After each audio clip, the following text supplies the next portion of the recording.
as good as yesterday was, just further confirmation. We haven't talked enough about this. I don't think we've mentioned the refereeing in collegiate basketball. You can't necessarily call it as AAC officiating because this isn't like football where there's conference specific officials. Basketball is just regional. Why? Like they just have regional groupings that do games.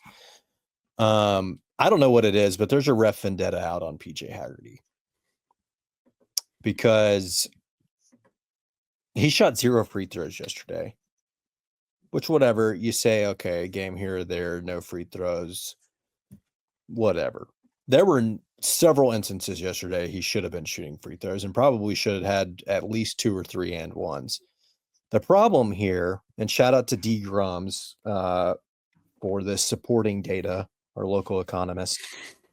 In 80% of his non-conference games, 10 of 13 games, nearly 80% of the non-conference, PJ Haggerty shot at least 8 free throws in those games or more.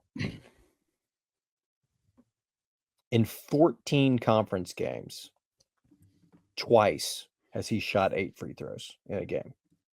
And he hasn't gotten to that number in the last 10. What in the heck has happened? Was there a league-wide email sent out by freaking Tom Spaghetti that said, don't call fouls for PJ Haggerty anymore? We've already talked about what it is. They're not going to reward him with free throws if he's going to keep flailing his legs. And there are some that are not that. I know. There's at least 4 games where he's not flailing his leg. I agree, but I'm saying it seems like that yesterday there were multiple where he drives the lane, gets a layup at the basket, and is just bodied into the first row of the floor seats. And it's like, I don't understand how that is not a foul at all. Yeah. I can get some of the 3-pointer, like step back, falling down stuff you won't call, but when he's attacking the bat, I don't understand how he's not getting calls. Especially like, I mean, he's got to be your conference player of the year. I mean, I'm not going to say he's going to be a first team All-American, but I've seen him listed numerous times as like a second team All-American nationally. Is there another guy out there that has that caliber of stardom in collegiate basketball that does not get calls the way that he doesn't get them? I don't know. It's weird.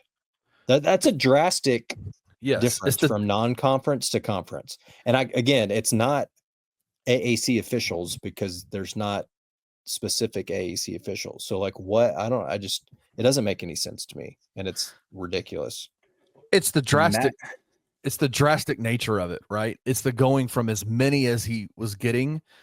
Those things are always going to level out throughout the year, right? They're always going to kind of hit a more of a proper, like 12, 13 free throws a game. It's probably too much, but to go multiple games and get 0 foul calls against him. Yeah, we were talking about this before. What did you say? How many games in conference? I think in the last 2. I think the last. I don't know. I just know. No, you said he shot 7 total free throws in the last 3 games. Is that what it was? Right. It's crazy. Like that. And he had 10. He had 10 games in non-con where he shot 8 or more, and in the last 3 games combined, he hasn't even shot 8. I know what it was. It was Dan Hurley.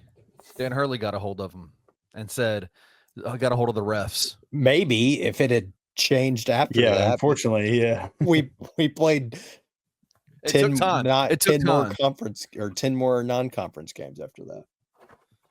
I will say, if it makes you feel any better, I know it's not the same thing because they're just not on the same scale, but Jamal Mashburn Jr. is shooting essentially the same number of free throws a game on average. I haven't looked at it from a game log perspective, but he's not even playing anymore. That's fine. My point is it was the same though. I mean, he's shooting about the same number per. So it's not like there's a giant drop off.